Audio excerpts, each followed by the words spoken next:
Hello, welcome to my channel. ఈరోజు ఈ వీడియోలో మనం డిసెంబర్ 21వ తేదీని జరిగిన జగన్మోహన్ రెడ్డి గారి జన్మదిన వేడుకలు ఎలా సాగాయి అనే దాని గురించి ఈ వీడియోలో మనం తెలుసుకుందాం. ఈ ఛానల్ ఇంతవరకు సబ్స్క్రైబ్ చేసుకోకపోతే ఈ ఛానల్ సబ్స్క్రైబ్ చేసుకోండి. ఈ ఛానల్ అభివృద్ధికి మీ వంతు సహాయం అందిస్తారని ఆశిస్తున్నాం. ఇక అసలు విషయంలోకి వెళ్తే మనందరికీ తెలిసిన విషయమే, జగన్మోహన్ రెడ్డి గారి జన్మదినాన్ని చాలా భారీ ఎత్తున వారి కార్యకర్తలు జరిపించడం జరిగింది. దీనికి సంబంధించి ఎవరికి ఏ విధమైన అభిప్రాయ భేదాలు ఉండవు. జనరల్గా మనం చూస్తూనే ఉంటాం, ఏ రాజకీయ నాయకుడికైనా సరే ఆ రాజకీయ నాయకుడికి ఉన్న స్టేచర్ను బట్టి ఆయన జన్మదిన వేడుకలు భారీ ఎత్తున ఈ కార్యకర్తలు చేయడం జరుగుతుంది. ఇంతవరకు మనం రాష్ట్ర స్థాయి నాయకులకు సంబంధించిన బర్త్డే వేడుకలు జరిగేటప్పుడు మనం చూసిన విషయాలు ఏంటంటే, రక్తదాన శిబిరాలు కండక్ట్ చేయడం, లేదంటే ఆసుపత్రిలో ఉన్న రోగులకి పళ్ళు పంచిపెట్టడం, లేదంటే కొంతమంది స్కూల్లో ఉన్న విద్యార్థులకి పుస్తకాలు ఇవ్వడం, లేదంటే బ్యాగులు ఇవ్వడం, ఇటువంటి కార్యక్రమాలు చాలా వరకు కార్యకర్తలు చేయడాన్ని ఇంతవరకు మనం చూసాం. కాబట్టి ఈసారి జగన్మోహన్ రెడ్డి గారి జన్మదిన వేడుకల్లో మనం చాలా వరకు ఫ్లెక్సీలు పెట్టడం జరిగింది.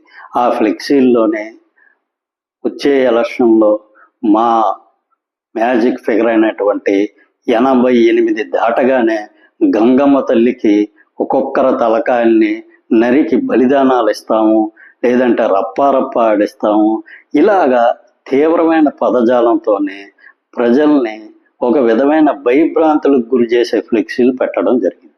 ఇది ఆయన జన్మదిన వేడుకల్లో అంత అవసరమా? అదేవిధంగా కొన్ని చోట్ల నుంచి ఈ మేకపోతులు ఇటువంటి వాటిని బలిచ్చి ఆ రక్తంతో అభిషేకాలు చేశారు జగన్మోహన్ రెడ్డి గారి ఫోటోకి అని చెప్పి కూడా వార్తలు రావడం జరిగింది. కాకపోతే ఇది ఎంతవరకు నిజం అనేది మనకు ప్రత్యక్షంగా తెలియదు. కాకపోతే సోషల్ మీడియాలోనే మన టీవీ ఛానల్స్లోనూ కూడా ఈ వార్తలు రావడం జరిగింది. ఇదే నిజమైతే నిజంగా ప్రజలకి మీరు ఏమని సందేశం ఇవ్వదలుచుకున్నారు?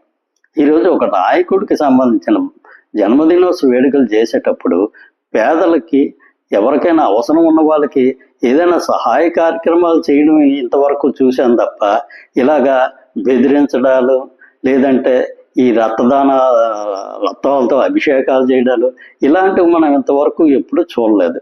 ఇలాంటివి చేసి ప్రజల్లో ఏ విధమైన పాజిటివ్ దృక్పథం అభివృద్ధి చేయడానికి ఉపయోగపడతాయి ఇవి?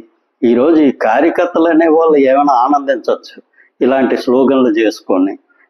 ఇటువంటివన్నీ ఎవరు చేస్తారో? రౌడీ నాయకులు ఇలాంటి కార్యక్రమాలు చేసుకుంటారు.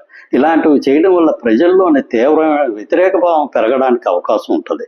మీ జన్మదినం భారీ ఎత్తున చేసుకోవాలనుకున్నప్పుడు చెప్పండి కార్యకర్తలకి. ఆ ఖర్చు పెట్టే ఫ్లెక్సీలు, అలాంటి పనికిమాలిన రాతలతో ఉపయోగించే ఫ్లెక్సీలు ఇవన్నిటి కోసం బదులు ఆ ప్రదేశంలో ఉన్న హాస్పిటల్లో వెళ్ళి రోగులకి పాలు పండ్లు పంపిణీ చేయడమో, లేదంటే ఈ రక్తదాన శిబిరాలు నిర్వహించడం, ఇలాంటివి చేస్తే ప్రజల్లో ఒక విధమైన మంచి అభిప్రాయం ఏర్పడుతుంది తప్ప, ఇలాంటి రక్తాభిషేకాలు చేసి ఇలాంటి ఫ్లెక్సీల మీద ఇలాంటి రాతలు రాయడం వల్ల ఆ పార్టీ మీద, ఆ పార్టీ నాయకుడి మీద వ్యతిరేక భావం వెళ్తుంది తప్ప ఏ విధంగానూ అది పార్టీకి కానీ ఆ పార్టీ నాయకులకు కానీ ఉపయోగం ఉండదు. కాబట్టి ఇక భవిష్యత్తులో అయినా సరే ఏ విధమైన ఈ జన్మదిన కార్యక్రమాలు కానీ ఏదైనా మంచి కార్యక్రమాలు చేసేటప్పుడు ప్రజలకు ఉపయోగపడే పనులు చేస్తే అది ఆ పార్టీకి ఉపయోగకరంగా ఉంటుంది. ఈ విషయంలో జగన్మోహన్ రెడ్డి గారు, ఆయనకు సంబంధించిన నాయకులు కొంచెం ఆలోచన చేస్తే అది చాలా వరకు ఆ పార్టీకి ఉపయోగకరంగా ఉంటుంది. Thank you. ఈ వీడియో మీకు నచ్చినట్లయితే ఈ ఛానల్ సబ్స్క్రైబ్ చేసుకోండి. ఈ ఛానల్ అభివృద్ధికి మీరు సహాయం చేస్తారని ఆశిస్తున్నాం. Thank you very much.